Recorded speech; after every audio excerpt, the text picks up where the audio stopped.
I'm standing in my lab at Johns Hopkins at midnight staring at the rejection email from my own family's foundation board. Tomorrow's the annual $5 million charity gala I've organized for 3 years, raising funds for pediatric cancer research. My sister Madison just texted our family group chat, "Don't worry, everyone, I'll handle the gala since Emma clearly can't manage public speaking without humiliating us all." But what they don't know is that I've just discovered something that will change everything about tomorrow night's event forever. The morning sunlight streaming through our family's dining room windows felt like spotlights exposing my humiliation. I walked into what I thought would be a supportive breakfast before the biggest night of my career, only to find Madison already seated at the mahogany table, wearing the navy blue Vera Wang gown I'd spent months selecting for tonight's gala. "Oh, good you're here," my mother said without looking up from her coffee cup. "Madison has graciously agreed to represent our family at tonight's event. We think it's for the best, sweetheart." My father adjusted his reading glasses and folded his Wall Street Journal with deliberate precision. "Emma, you know we love you, but public speaking has never been your strength. Remember your high school graduation speech." The poor girl could barely get through 2 sentences without stammering. Madison smiled sweetly while cutting her organic strawberries into perfect slices. "I've already contacted the major donors, Daddy." I explained that Emma had been feeling overwhelmed with the pressure and that I'd be stepping in to ensure everything goes smoothly. They were so understanding. My stomach dropped as I processed her words. "You told them what?" "Don't worry, sis." Madison continued, her voice dripping with false concern. "I explained that you've been having some anxiety issues lately and couldn't handle the stress of such an important event. I positioned it as me being the supportive sister, stepping up to save the family reputation." I stared at my gown hanging on Madison's frame, the dress I'd carefully chosen to project confidence and professionalism. She'd even styled her auburn hair exactly like mine, swept back in an elegant chignon. To anyone who didn't know us personally, she could easily pass for me at tonight's event. "Madison, I've been preparing for this presentation for months. The research I'm announcing tonight could revolutionize pediatric oncology treatment. You don't understand the medical complexities involved." My mother finally looked up, her expression a mixture of pity and exasperation. "Emma, darling, you're a wonderful researcher, but let's be realistic. You're much better suited for working behind the scenes. Madison has the poise and social skills necessary for this kind of high-profile event. She'll make sure the Harrington name is represented with dignity." Madison reached across the table and patted my hand condescendingly. "I've been studying your notes, Emma. I think I can handle talking about cancer research for one evening. How hard could it be? Besides, I've already had my hair and makeup done specifically to complement this dress." What my family didn't realize was that I'd spent the past 8 months developing a revolutionary treatment protocol for childhood leukemia. My research wasn't just another fundraising pitch. It represented a potential cure that could save thousands of young lives. I'd planned to announce the breakthrough at tonight's gala, complete with preliminary trial results showing a 92% success rate. "I need to get my speech cards back," I said quietly, reaching for the stack of index cards Madison had placed beside her plate. "Oh, these..." Madison held them up with a triumphant smile. "I've already made some improvements. Your original speech was far too technical and boring. I've simplified everything so our donors can actually understand what they're supporting." I watched in horror as she flipped through cards filled with my months of careful preparation. My detailed explanations of treatment protocols, patient case studies, and breakthrough research data. Madison had reduced my life's work to generic platitudes about helping sick children and supporting medical advancement. "Madison, you can't present this research. You don't have a medical degree, you don't understand the science involved, and you've never even visited the pediatric oncology ward." My sister's laugh was light and dismissive. "Emma, you're being dramatic. I graduated summa cum laude from Georgetown with a communications degree. I think I can handle talking to wealthy donors about charity work. This isn't brain surgery." "Actually, it's more complex than brain surgery," I replied, but my words fell on deaf ears. My phone buzzed with a notification from Madison's Instagram account. She'd posted a story featuring herself in my dress with the caption, "Proud to support my shy sister at her gala debut. Sometimes we have to step up for family. Charity work, proud sister, Harrington Foundation." The accompanying photo showed Madison posing confidently in my gown with my research papers, artfully arranged in the background like props. She'd already begun crafting the narrative that would position her as the selfless sister, saving me from public embarrassment. As I stared at my phone screen, a memory surfaced that made my blood run cold. 2 years ago, when I'd first applied to join the foundation's board of directors, my application had been mysteriously rejected, despite my qualifications. The rejection letter cited insufficient communication skills and lack of public relations experience. Now I realize Madison had been intercepting my correspondence with the foundation, systematically undermining my credibility, while positioning herself as the family's public representative. She'd been sabotaging my professional relationships for years, all while maintaining the facade of a supportive sister. "I need some air," I announced, standing abruptly from the table. "Don't be upset, sweetheart," my mother called after me. "Madison is doing this for your own good. You'll thank us later when you see how smoothly everything goes tonight." But as I walked toward the door, I caught Madison's reflection in the hallway mirror. For just a moment, her sweet smile dropped, replaced by a look of cold calculation that confirmed my worst suspicions. This wasn't about protecting me from embarrassment. This was about stealing credit for work that could define my entire career. The automatic doors of Johns Hopkins Children's Hospital swooshed open as I hurried through the lobby, still wearing yesterday's scrubs under my winter coat. The familiar antiseptic smell and gentle hum of medical equipment provided comfort that my family home had never offered. I found Dr. Patricia Williams in the pediatric oncology break room reviewing patient charts over her usual morning coffee.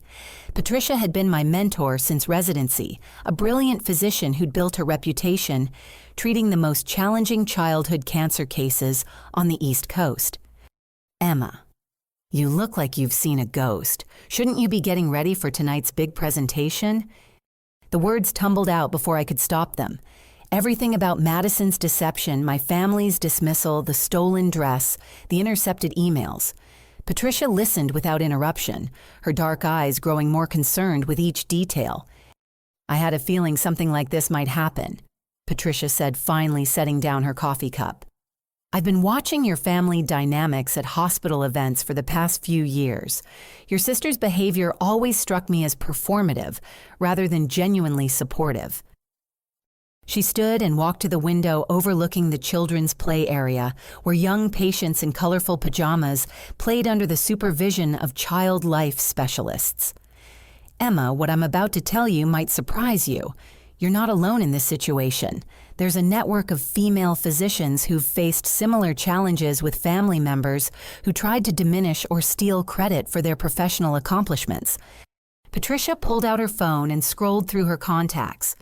Dr. Sarah Chen at Boston Children's Hospital dealt with a brother who tried to claim credit for her groundbreaking research on pediatric heart surgery.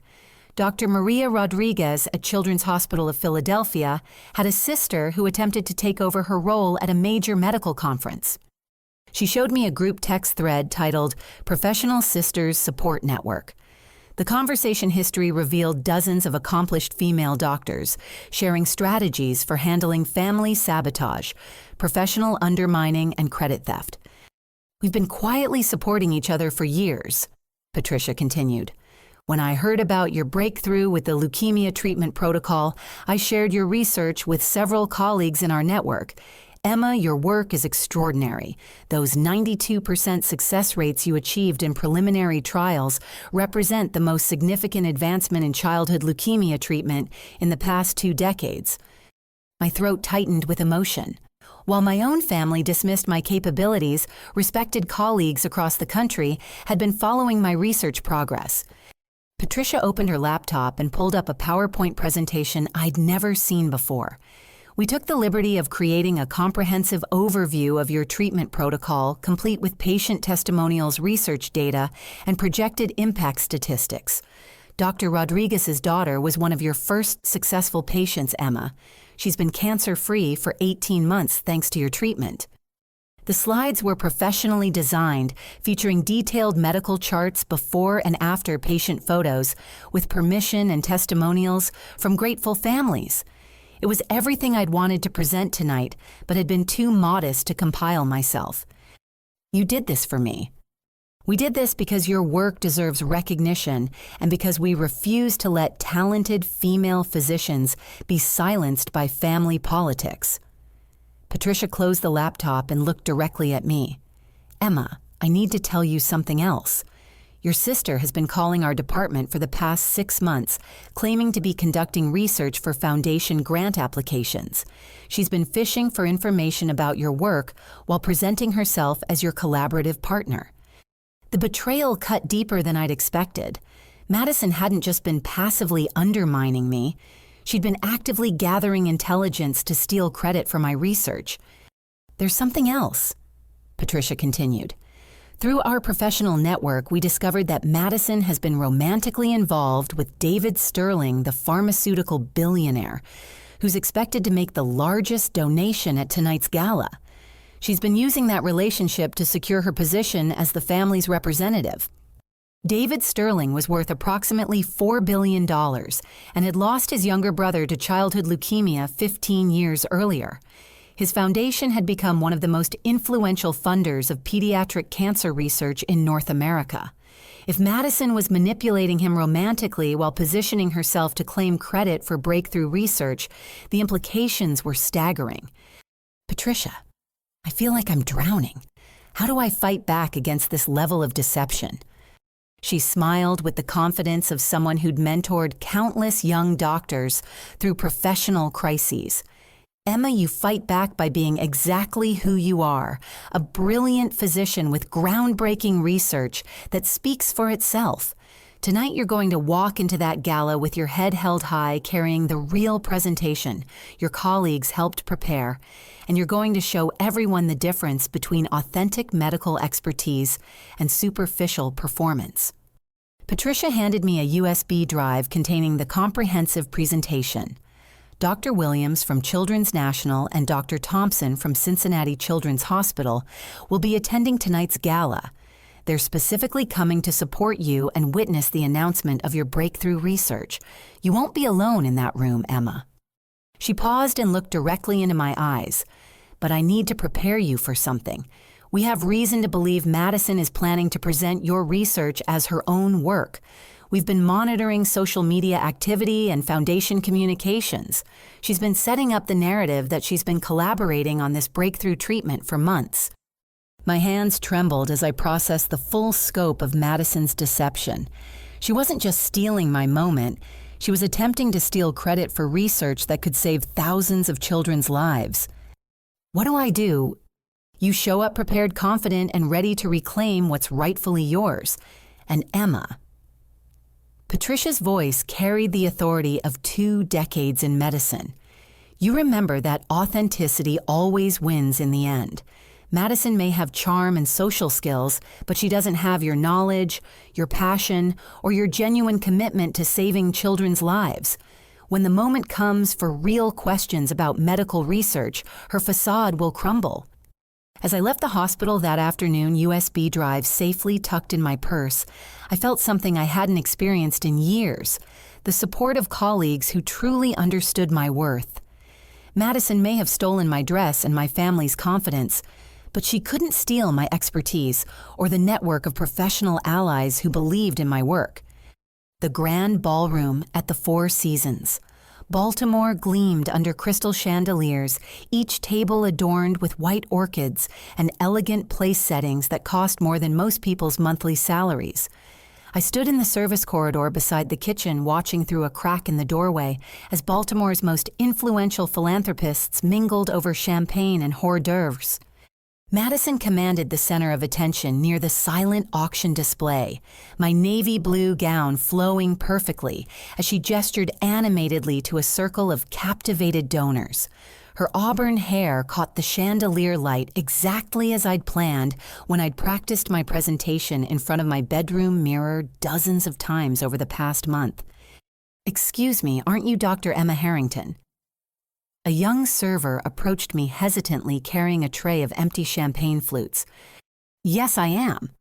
"I thought so. My little brother was one of your patients last year.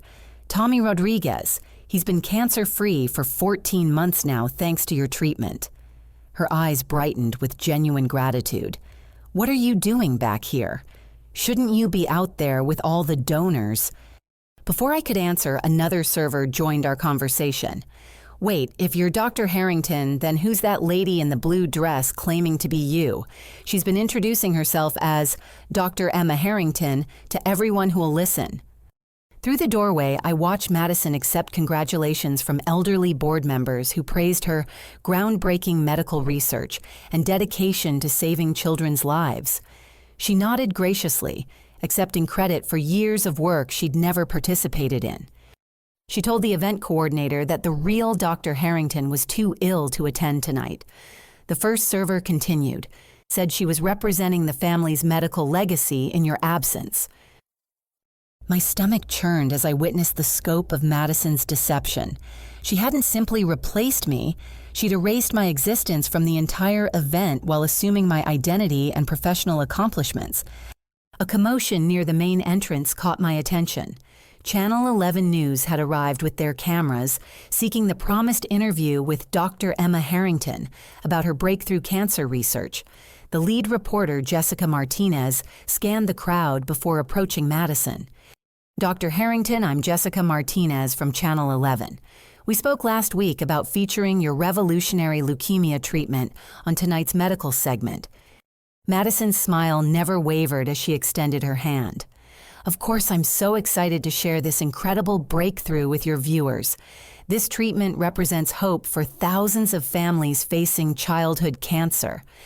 I pressed closer to the door, watching Madison field questions she couldn't possibly answer accurately. When Jessica asked about specific medical protocols, Madison deflected with vague statements about cutting-edge research and innovative approaches to treatment. "Can you explain the mechanism by which your treatment achieves such remarkable success rates?" Jessica pressed pen poised over her notepad.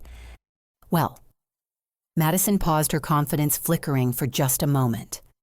"It's quite technical, but essentially, we've discovered new ways to target cancer cells while protecting healthy tissue. The important thing is that children are surviving and thriving because of this advancement." Her non-answer was medically meaningless, but Jessica seemed satisfied with the emotional appeal rather than scientific specifics. Madison had mastered the art of sounding knowledgeable without actually providing any real information. My phone vibrated with a text message. Madison had somehow managed to send it while maintaining her conversation with the reporter. "Stop lurking in the shadows, Emma. Tonight is too important for your anxiety issues. I've got everything under control. Trust your big sister." The condescending tone made my hands clench into fists. Madison genuinely believed she was doing me a favor by stealing my life's work and presenting it to the most influential medical donors on the East Coast. Near the bar, I spotted David Sterling deep in conversation with Foundation board members. He was younger than I'd expected, perhaps 45, with silver threaded through his dark hair and the confident bearing of someone accustomed to commanding attention. Every few minutes, his gaze would drift toward Madison with unmistakable affection. Their romantic relationship was obvious to anyone paying attention. Madison would catch his eye across the room and flash him intimate smiles that had nothing to do with medical research or charitable giving. He'd respond with the kind of look reserved for someone you're falling in love with, not someone you're supporting professionally. Dr. Harrington. An elderly woman in emerald green silk approached Madison. "I'm Eleanor Blackwood, chairwoman of the Foundation Board. I've been looking forward to our conversation about your research all evening." Madison's face lit up with what appeared to be genuine excitement. "Mrs. Blackwood, I'm thrilled to finally meet you. Your foundation's support has been instrumental in making this breakthrough possible." Indeed, I'm particularly interested in discussing your treatment methodology. I have a background in biochemistry myself, so please don't hesitate to use technical terminology. I watched Madison's smile tighten almost imperceptibly. Mrs. Blackwood wasn't another easily impressed donor. She was someone with enough scientific knowledge to ask substantive questions about medical research. Of course, Madison replied smoothly. Though perhaps we could save the technical discussion for after my presentation, I'd hate to spoil the surprise for tonight's announcement. Mrs. Blackwood nodded politely, but her sharp eyes suggested she'd noted Madison's evasiveness. As chairwoman of a foundation that donated millions to medical research, she'd likely encountered her share of people trying to take credit for work they didn't understand. My phone buzzed again this time with a call from an unknown number. I stepped further into the service corridor to answer. Dr. Harrington. This is Michael Chen from the Washington Post Health section. I'm calling about tonight's announcement regarding your leukemia breakthrough. I was hoping to schedule a follow-up interview for tomorrow's paper. I'm sorry there might be some confusion. I haven't spoken with anyone from the Washington Post. Really? Because someone identifying herself as Dr. Emma Harrington called our newsroom this afternoon providing details about revolutionary cancer research being announced tonight. She specifically mentioned 92% success rates and potential Nobel Prize consideration. My blood went cold.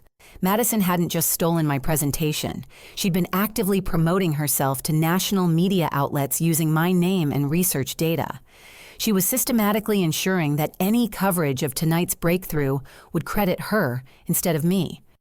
I think there's been a misunderstanding, I managed to say. I see. Well, I'll be attending tonight's gala to cover the announcement. Perhaps we can clarify things in person. After hanging up, I leaned against the service corridor wall, overwhelmed by the scope of Madison's deception. She'd spent weeks building a media narrative that would credit her with my life's work, all while maintaining the facade of a supportive sister, protecting me from public embarrassment.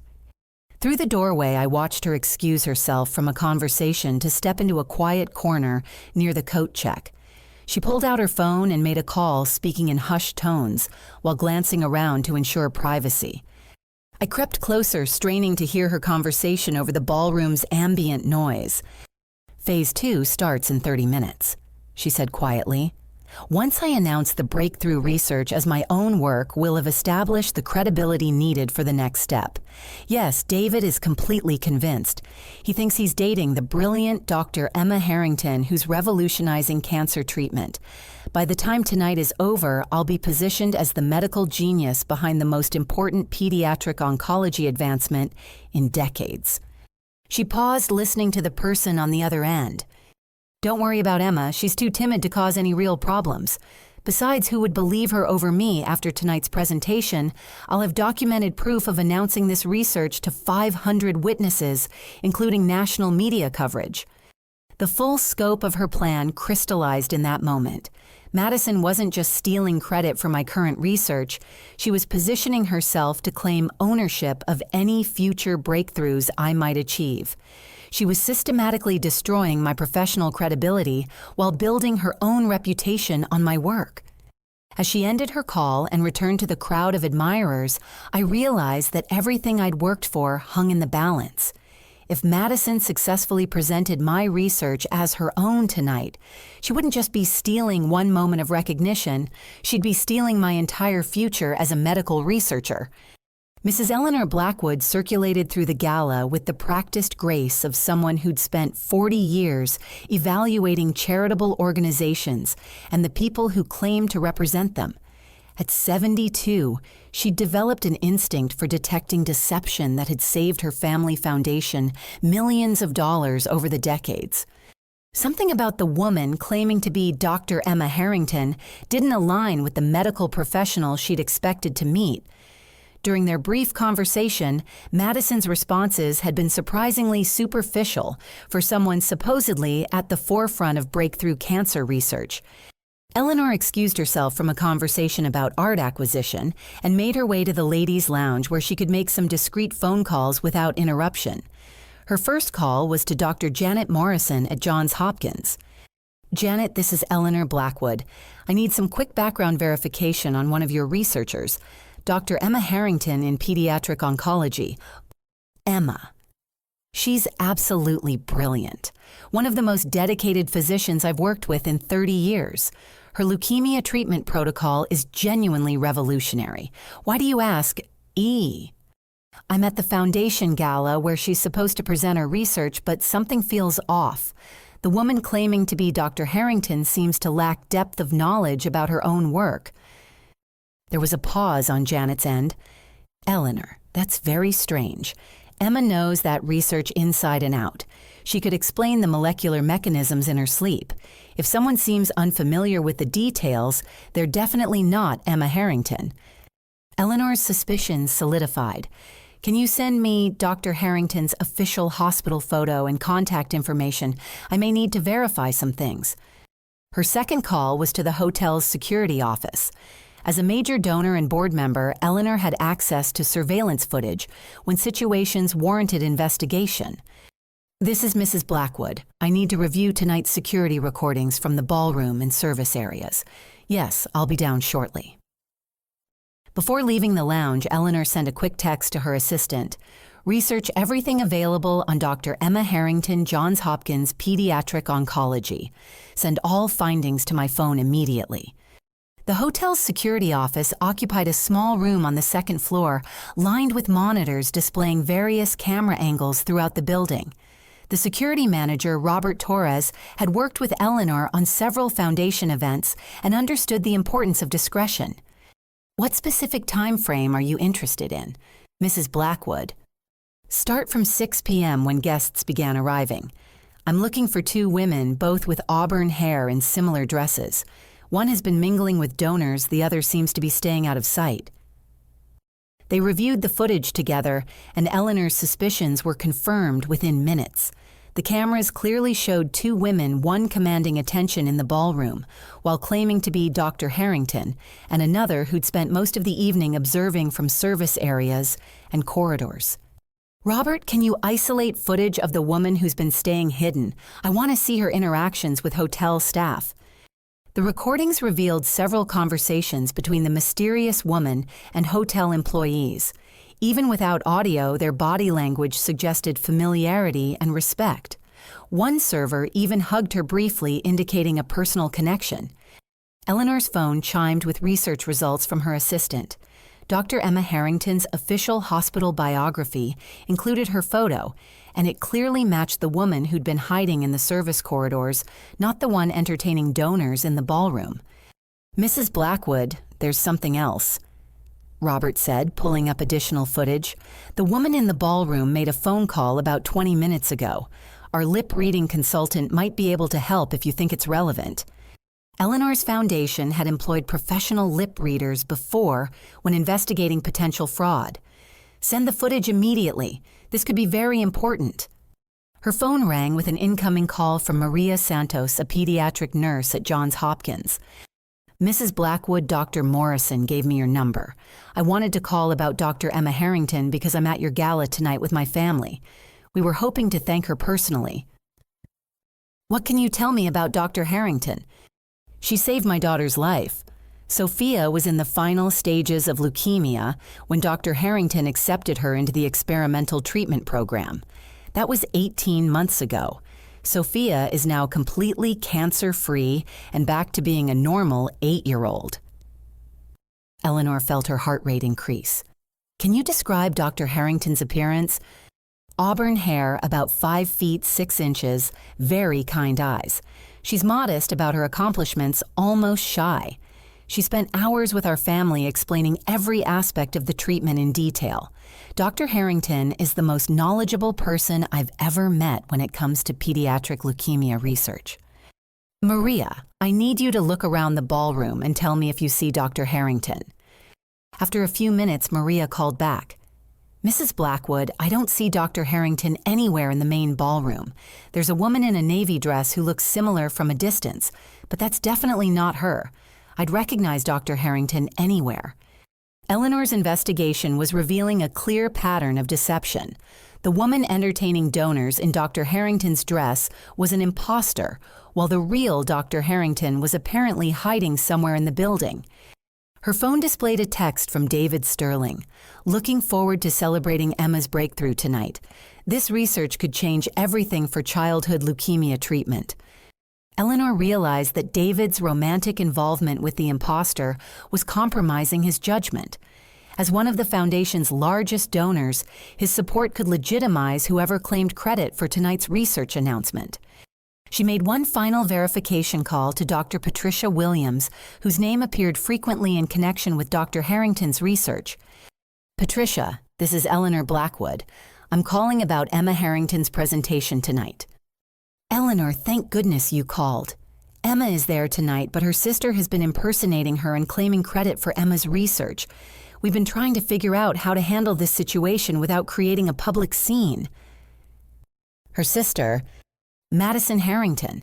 She's been systematically undermining Emma's professional reputation while positioning herself to take credit for breakthrough medical research. Emma is devastated but doesn't know how to fight back without appearing petty or vindictive. Eleanor felt a familiar surge of protective anger. Over the decades, she'd witnessed too many brilliant women have their accomplishments stolen or minimized by family members who prioritize social status over genuine achievement. "Patricia, where is the real Dr. Harrington right now?" "Last I heard, she was somewhere in the hotel but staying out of sight. She's carrying the real research presentation on a USB drive, but she's afraid to confront her sister publicly." Eleanor checked her watch. The formal presentation was scheduled to begin in 15 minutes. "Patricia, I need you to help me locate Dr. Harrington immediately. It's time to set the record straight." As Eleanor made her way back toward the ballroom, her phone buzzed with results from the lip-reading analysis. The imposter's phone conversation had included phrases like, "Phase 2, David is completely convinced," and documented proof of announcing this research. This wasn't just sibling rivalry. It was calculated fraud being perpetrated against some of the most influential medical donors in the country.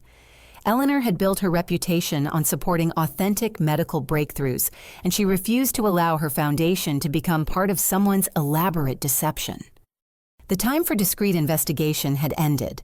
Eleanor Blackwood was about to ensure that credit for revolutionary cancer research went to the person who'd actually earned it. The grand ballroom had filled to capacity with 500 guests settling into their seats as servers cleared the final dinner plates. Madison stood near the podium reviewing index cards that contained Emma's original research notes, modified with her own simplified language and stripped of technical accuracy. David Sterling approached her from behind, placing a gentle hand on her shoulder. "Are you nervous about the presentation? You seem a little tense." Madison turned and smiled, though Eleanor Blackwood noticed the smile didn't reach her eyes. "Just excited to share this breakthrough with everyone. This research represents everything I've been working toward for the past 2 years." Eleanor positioned herself strategically near the stage, her phone containing irrefutable evidence of the deception about to unfold. She'd located the real Dr. Emma Harrington in a conference room on the hotel's second floor, where Patricia Williams had been helping her prepare for what they all hoped would be her moment of vindication. The evening's master of ceremonies, local television anchor Thomas Wright, approached the microphone as the lighting dimmed slightly to focus attention on the stage. "Ladies and gentlemen, we've reached the highlight of tonight's gala. It's my pleasure to introduce Dr. Emma Harrington, whose groundbreaking research in pediatric leukemia treatment represents one of the most significant medical advances of our time." Applause filled the ballroom as Madison gracefully walked to the podium, her confidence radiating across the room. She'd spent years perfecting the art of commanding attention, and tonight's audience was completely captivated by her presence. "Thank you all for your generous support." Madison began, her voice carrying clearly through the sound system. 2 years ago, I began researching innovative approaches to childhood leukemia treatment. Tonight, I'm thrilled to announce that our experimental protocol has achieved a 92% success rate in preliminary trials. Eleanor watched David Sterling's face light up with pride and admiration. He genuinely believed he was witnessing the woman he loved, sharing her life's work with the world. Madison continued her presentation, reading directly from Emma's research notes while adding her own interpretations. This breakthrough represents hope for thousands of families who face the devastating diagnosis of childhood leukemia. Through innovative targeting of cancer cells while preserving healthy tissue, we've developed a treatment that offers unprecedented survival rates. From her position near the stage, Eleanor could see Madison's confidence growing with each sentence. The audience was completely engaged, several people wiping away tears as she described the potential impact on young patients. "Before we continue," Eleanor announced, stepping forward and taking the microphone from a startled Thomas Wright, "I believe there's been a significant misunderstanding tonight that needs immediate clarification." The ballroom fell silent, all attention shifting to Eleanor's authoritative presence. Madison's face went pale as she realized her carefully orchestrated presentation was being interrupted. "Ladies and gentlemen, I'm Eleanor Blackwood, chairwoman of the Foundation Board. After conducting some necessary verification this evening, I've discovered that the person who's been claiming to be Dr. Emma Harrington is actually her sister, Madison." Gasps echoed throughout the ballroom. David Sterling looked confused, then shocked as the implications began registering. Eleanor continued with the measured authority of someone accustomed to delivering difficult truths. "The real Dr. Emma Harrington has been present at tonight's event, but was told by her family that she wasn't qualified to represent her own groundbreaking research." She gestured toward the service entrance. "Dr. Harrington, would you please join us on stage?" Emma emerged from the doorway where she'd been waiting, her face a mixture of terror and determination. She wore a simple black dress borrowed from Patricia Williams, her auburn hair pulled back in a professional bun, rather than the elaborate styling Madison had chosen. The contrast was immediately apparent to everyone in the ballroom. Where Madison projected polished confidence, Emma radiated genuine expertise and quiet authority. Her presence commanded respect in a completely different way. "Dr. Harrington." Eleanor addressed Emma directly. "Could you please explain to our guests the actual methodology behind the leukemia treatment protocol that's been discussed tonight?" Emma approached the microphone, her hands trembling slightly but her voice steady. "The treatment protocol utilizes targeted immunotherapy combined with genetically modified T cells that specifically recognize and destroy leukemia cells while preserving healthy bone marrow function. The 92% success rate was achieved through careful patient selection, based on specific genetic markers and precise dosage calculations." The difference in knowledge depth was immediately obvious to everyone present. Where Madison had provided emotional appeals and vague descriptions, Emma delivered precise medical information that demonstrated complete understanding of her own research. David Sterling stood abruptly, his face flushed with embarrassment and anger. "Madison, what the hell is going on? You told me you were Dr. Emma Harrington. We've been dating for 6 months based on a complete lie." Madison's composure finally cracked. "David, I can explain. Emma has always struggled with public speaking. I was trying to help her by representing the research she couldn't present herself. By stealing her identity and claiming credit for her work." Eleanor's voice cut through Madison's excuses. "We have security footage, phone records, and witness testimonials proving that you've been systematically impersonating your sister, while claiming her professional accomplishments as your own." Emma found her voice growing stronger as she realized the extent of support surrounding her.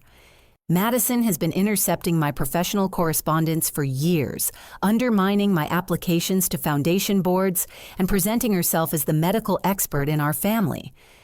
The audience murmured with growing disapproval as they understood the scope of the deception. Several prominent donors stood and moved toward the exit, clearly disgusted by what they'd witnessed. Dr. Patricia Williams appeared at Emma's side along with Dr. Sarah Chen from Boston Children's Hospital and Dr. Maria Rodriguez from Philadelphia. Their presence provided visible evidence of the professional support network that had been advocating for Emma behind the scenes. "Ladies and gentlemen," Patricia addressed the crowd, Dr. Emma Harrington's research represents 2 years of 18-hour days in the laboratory, countless hours with young patients and their families, and the kind of dedication to saving children's lives that defines the best of medical practice. David Sterling approached the microphone, his voice heavy with regret. "I owe Dr. Harrington a profound apology. I've been unknowingly supporting someone who was stealing credit for her life's work. Moving forward, my foundation will be providing direct funding for Dr. Harrington's continued research independent of any family foundation politics." Madison stood frozen at the side of the stage, watching her carefully constructed deception collapse in real time. The romantic relationship she'd cultivated, the professional credibility she'd stolen, and the family dynamics she'd manipulated were all unraveling simultaneously. Eleanor returned to the microphone for her final announcement. Dr. Emma Harrington will now present her actual research, complete with the detailed methodology, patient outcomes, and future implications that our donors deserve to understand.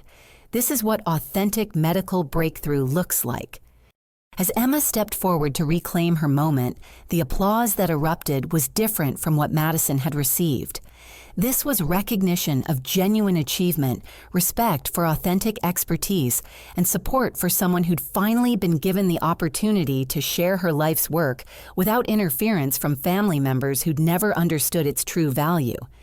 Emma approached the podium with the USB drive Patricia had helped prepare her hands, no longer trembling as she connected it to the presentation system. The large screens flanking the stage, filled with professional slides featuring detailed research data, patient photographs, with permission and testimonials from families whose children had survived because of her breakthrough treatment. "Thank you for allowing me to share the real story behind this research." Emma began, her voice carrying the quiet authority of someone who'd found her confidence. 18 months ago, 8-year-old Sofia Santos was dying from acute lymphoblastic leukemia. Traditional chemotherapy had failed, and her family was told to prepare for the worst. The screen displayed a photograph of a pale, bald little girl in a hospital bed, followed by a recent image of the same child laughing on a playground with thick curly hair framing her healthy face. Sophia was the 3rd patient to receive our experimental treatment protocol. Today she's cancer-free, attending 3rd grade, and dreams of becoming a veterinarian. Her success, along with 47 other children in our trials, represents the 92% survival rate I mentioned earlier. Emma's presentation continued with slides showing detailed molecular diagrams, statistical analysis, and peer review data that Madison could never have understood, let alone explained. The audience listened with rapt attention as Emma described the years of research leading to her breakthrough. This treatment works by harvesting a patient's own T cells, genetically modifying them to recognize specific leukemia markers, then reinfusing them to target cancer cells with precision that preserves healthy tissue. The process requires exact genetic sequencing, careful timing, and comprehensive monitoring that takes a full medical team to implement successfully. David Sterling watched from his table, his expression a mixture of admiration and profound regret. The woman he'd been dating was a fraud, but the real Dr. Harrington represented everything he'd hoped to support through his philanthropic efforts. When Emma concluded her presentation 20 minutes later, the standing ovation lasted nearly 5 full minutes. Several audience members approached the stage, immediately eager to discuss funding opportunities and collaborative research possibilities.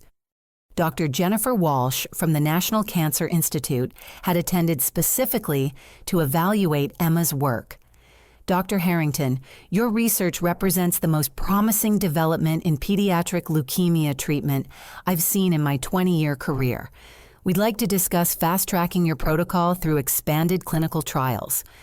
Emma felt overwhelmed by the professional recognition she'd been denied for so long. These weren't family members offering patronizing support. These were respected colleagues acknowledging the genuine value of her work. Meanwhile, Madison faced the consequences of her deception. David Sterling approached her near the coat check, his face reflecting the pain of betrayed trust. 6 months, Madison. I spent 6 months falling in love with someone who doesn't exist. Every conversation about medical research, every dinner where you talked about saving children's lives, every moment I thought I was supporting your brilliant career was built on lies. Madison's carefully maintained composure crumbled completely. David, I never meant for it to go this far. I just wanted to help Emma, and then when you and I connected, I didn't know how to tell you the truth. Help her. You stole her identity, claimed credit for her life's work, and tried to destroy her professional reputation. That's not help. That's sabotage. David removed his phone and began typing. I'm sending a statement to my foundation board explaining that all future funding will support Dr. Emma Harrington directly. You'll have no involvement in any medical research funding my organization provides. The foundation board members who'd praised Madison earlier in the evening now viewed her with undisguised disapproval. Mrs. Blackwood approached with paperwork already prepared. Madison, the board, has voted unanimously to remove you from all positions with our foundation effective immediately. We're also considering whether tonight's events constitute fraud that should be reported to relevant authorities. Madison's social media mentions began flooding with negative comments as attendees shared the evening's revelations online. Her carefully crafted image as a supportive sister had been replaced by documented evidence of calculated deception and professional sabotage. Emma's parents finally approached her near the stage, their faces reflecting shame and confusion. Her father spoke first, his usual authoritative tone, replaced by uncertainty. Emma, we had no idea Madison was being so deceptive. We genuinely thought we were protecting you from public embarrassment. Emma looked at her parents with a mixture of sadness and newfound clarity. You thought I was incapable of representing my own work because I've never fit your definition of social success. Madison convinced you I was too awkward, too technical, too boring to represent our family properly. Her mother's eyes filled with tears. We were wrong, sweetheart. Watching you tonight, seeing the respect these medical professionals have for you, understanding the importance of your work, we realize we've been blind to your actual accomplishments. The problem isn't that you were wrong about my capabilities, Emma replied quietly. The problem is that you never bothered to find out what those capabilities actually were. You dismissed my work as unimportant because it didn't fit the kind of success you valued. Dr. Patricia Williams joined their conversation, her presence providing moral support as Emma navigated this difficult family dynamic. Emma doesn't need your approval to be successful, Patricia said firmly. She needs your respect for the work she's chosen to dedicate her life to. Tonight proved that the medical community recognizes her value even if her family didn't. Mrs. Eleanor Blackwood made one final announcement before the evening concluded. Ladies and gentlemen, tonight's donations exceeded our original $5 million goal by an additional $3 million. Donors were so inspired by Dr. Harrington's authentic presentation and breakthrough research that they increased their commitment substantially. Emma felt the weight of months of family dismissal and professional sabotage finally lifting from her shoulders. She'd not only reclaimed credit for her own work, but had also generated unprecedented funding support for continued research that could save thousands more children's lives. As the evening wound down, Emma received business cards and contact information from research institutions across the country. Job offers, collaboration opportunities, and speaking invitations poured in from colleagues who recognized the significance of her breakthrough. Madison left the gala alone, her stolen dress, and borrowed confidence replaced by the harsh reality of consequences for calculated deception. The professional reputation she'd tried to steal would never be hers, and the romantic relationship she'd built on lies had ended permanently. Emma, surrounded by genuine colleagues and authentic opportunities, finally understood the difference between seeking approval from people who couldn't see her worth and earning respect from those who understood the true value of her contributions to medical science. 6 months later, Emma stood in her new laboratory at Boston Children's Hospital, watching through the observation window as her research team prepared the latest batch of genetically modified T cells for treatment. The lab buzzed with activity as postdoctoral fellows, research nurses, and clinical coordinators worked together to expand her breakthrough protocol. Her treatment program had grown from a small experimental trial to an internationally recognized center of excellence. Children from 12 countries had traveled to Boston to receive Emma's therapy, with success rates continuing to exceed 90%. The morning's schedule included a video conference with pediatric oncologists in London who were implementing Emma's protocol at Great Ormond Street Hospital. Her research had been published in the New England Journal of Medicine, featured on the cover of Time magazine's Medical Breakthrough issue, and earned recognition from the Nobel Prize nominating committee. Emma's phone displayed a text from Dr. Patricia Williams. Saw the morning news feature about your Stockholm invitation. So proud of how far you've come since that terrible gala night. The terrible gala night had transformed into the pivotal moment that changed everything. Within weeks of that evening, Emma had received 17 job offers from prestigious medical institutions. She'd chosen Boston Children's Hospital because they offered complete research autonomy and unlimited funding for expanding her treatment protocol. David Sterling had become one of the program's most dedicated supporters, though their relationship remained strictly professional. His foundation provided $10 million annually for Emma's research, with no strings attached and no family politics involved. Dr. Harrington. Her research coordinator, Dr. James Morrison, approached with the day's patient updates. The Chen family is here for Emma's 6-month follow-up. She's been asking specifically for you. Emma smiled, remembering the frightened 5-year-old who'd arrived in Boston 6 months earlier with end-stage leukemia. Today, Emma Chen was a healthy kindergartner who drew pictures of herself as a doctor who helps sick kids feel better. In the patient consultation room, Emma hugged the little girl who'd inspired her to name the protocol Hope Therapy, rather than using clinical terminology that meant nothing to the families it served. Dr. Emma, I brought you something. Little Emma announced, handing over a crayon drawing of 2 figures in white coats standing beside a hospital bed. That's you and me when I grow up and become a doctor like you. Emma's throat tightened with emotion as she realized this moment represented everything she'd fought for during those dark months of family dismissal and professional sabotage. Her work wasn't just saving lives, it was inspiring the next generation of medical researchers. Madison had eventually sought therapy to address the underlying insecurity and competitive jealousy that had driven her destructive behavior. She now worked as a volunteer coordinator for a local literacy nonprofit, slowly rebuilding her credibility through honest work rather than stolen accomplishments. Their relationship remained distant but civil. Madison had written a lengthy letter of apology, acknowledging the extent of her deception and the damage she'd caused to Emma's personal and professional life. Emma had read the letter once and filed it away, more focused on moving forward than dwelling on past betrayals.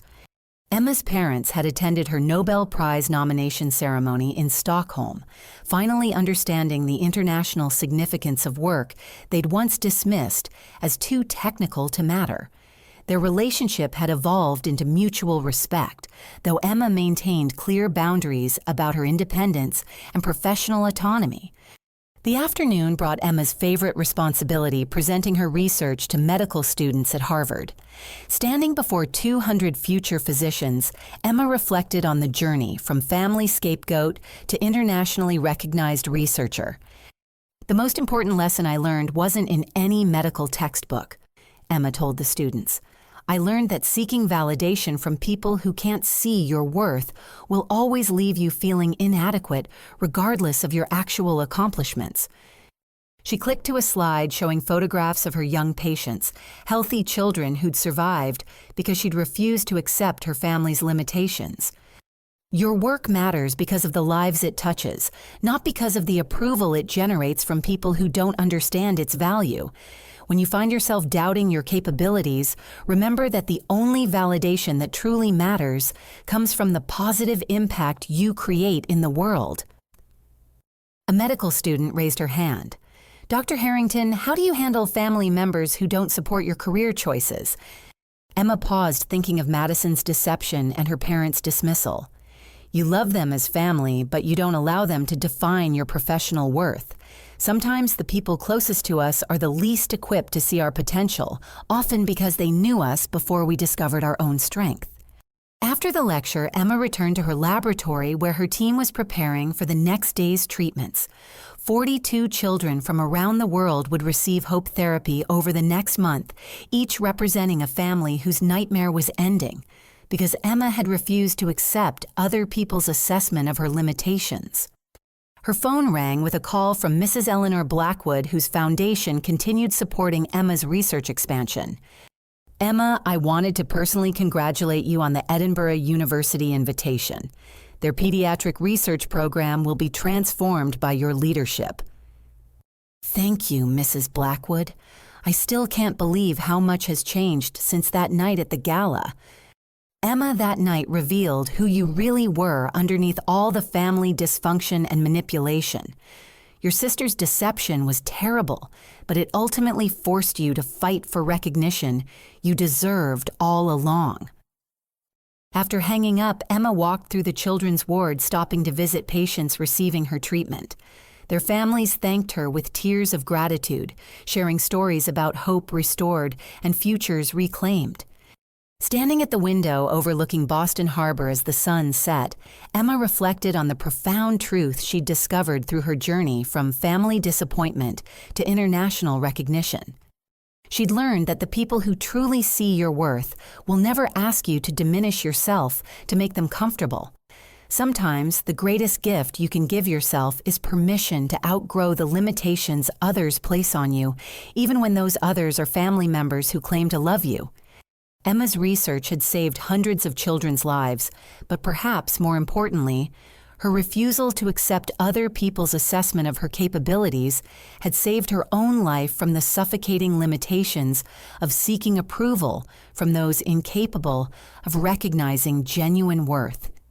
Her voice mattered, her work mattered, and she'd never again need anyone's permission to be extraordinary. The evening concluded with Emma preparing for tomorrow's treatments, surrounded by colleagues who valued her expertise and patients who depended on her breakthrough research. She'd finally found her place among people who understood that authentic accomplishment speaks for itself, requiring no family endorsement or stolen recognition to validate its importance. Looking at the photographs lining her office walls, images of healthy children who'd survived because of hope therapy, Emma smiled with the deep satisfaction of someone who discovered her true worth, independent of anyone else's opinion. Have you ever had to fight for recognition of your own accomplishments when family members tried to diminish or steal credit for your hard work? How did you find the strength to stand up for yourself when the people closest to you couldn't see your true worth? I'd love to hear your stories of overcoming family dynamics that tried to limit your potential. Thank you for joining me on Emma's journey from family dismissal to international recognition. Remember that your voice matters, your work has value, and you never need anyone's permission to pursue excellence in whatever field calls to your heart. Please like this video if Emma's story resonated with you. Subscribe for more stories about overcoming family challenges. Share this with anyone who needs encouragement to fight for their own recognition. And comment below with your own experiences of standing up to family members who tried to underestimate your capabilities. Wishing you the courage to pursue your dreams, regardless of who believes in them, and the wisdom to recognize that the right people will always see your worth without needing you to prove it.